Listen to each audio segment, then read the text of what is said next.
stage, day 3, Rock on the Range. It is Matt from the rock station Z93, and I am joined by Mike from Red Sun Rising, and it's got to be cool for you, being from Akron, to play the main stage at Rock on the Range.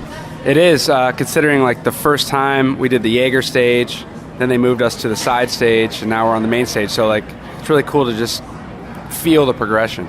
And I know you guys recently played a homecoming show, and those obviously sell out, but I got to imagine that a lot of people are going to come here today from Akron, make the trip to see you on the main stage at Rock on the Range, so that has to be cool.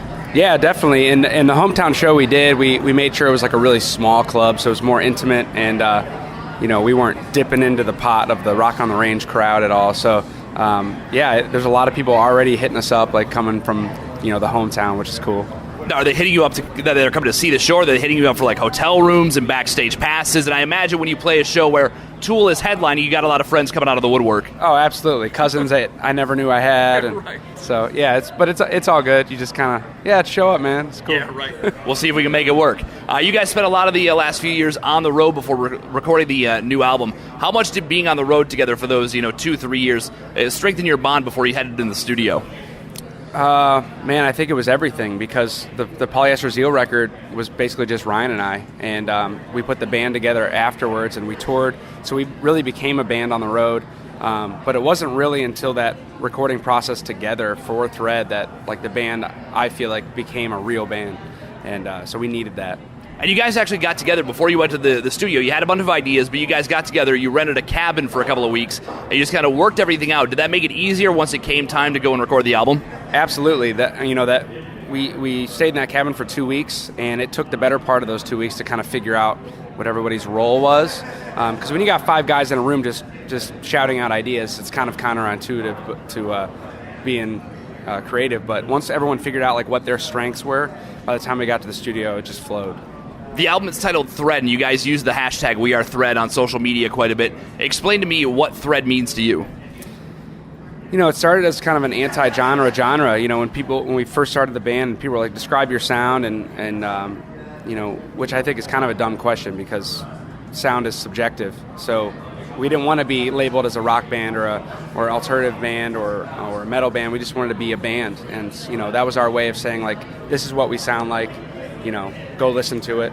And so Thread is just kind of like a culmination of all your influences and all these eras that we use, and just blending them together and threading them together, literally, and making our sound. And I think that's a good way to describe the first single, Death Wish, is it has kind of a dark message, but it's a light, kind of poppy song, a song that you might hear at alternative radio, or even it could cross over to pop at some point. Yeah, Tom Waits said it best. He said, I love beautiful melodies saying terrible things. And that's one thing that we do a lot. I know I talked to Tobias from Ghost recently, and he had talked about the fact that he writes songs that he likes. He likes songs that are really, really catchy. It doesn't matter what the genre is. They're a band, and they're going to write songs that they feel, whether it's metal or it's rock or it's pop or it's whatever, they're going to write things that they like. And that's kind of what Red Sun Rising seems like as well, because you guys can do the heavy stuff and you can do the light stuff. Yeah, I mean, we like to do it all, and but melody is always the strong point. Melody and harmony is music to us. That's how we grew up. We love the Beatles, and that's just how we grew up, and that's what we want to hear in our music is the melody. So you guys record Thread, you get it wrapped up, and then you have to sit on it for a while, like 6 months before you're actually able to release it. That had to be frustrating. It was. So we were playing shows, and we just started playing the new record, and I think the fans appreciated that, because they had no idea what the song was, but we were just playing it, and it was fun for us. Were you nervous at all recording Thread? I mean, you had a lot of success with Polyester Zeal, had a couple of big singles on that. Were you nervous at all that you had a lot of hype going into the second album? You want to avoid the sophomore slump. So was there that pressure to make sure you came with something that radio was going to accept and that the fans were going to be on board with? I think we got rid of that pressure by just saying we're going to just be true to ourselves. If it doesn't work, then at least we tried, and we were true to ourselves, and that's the most important thing we could do.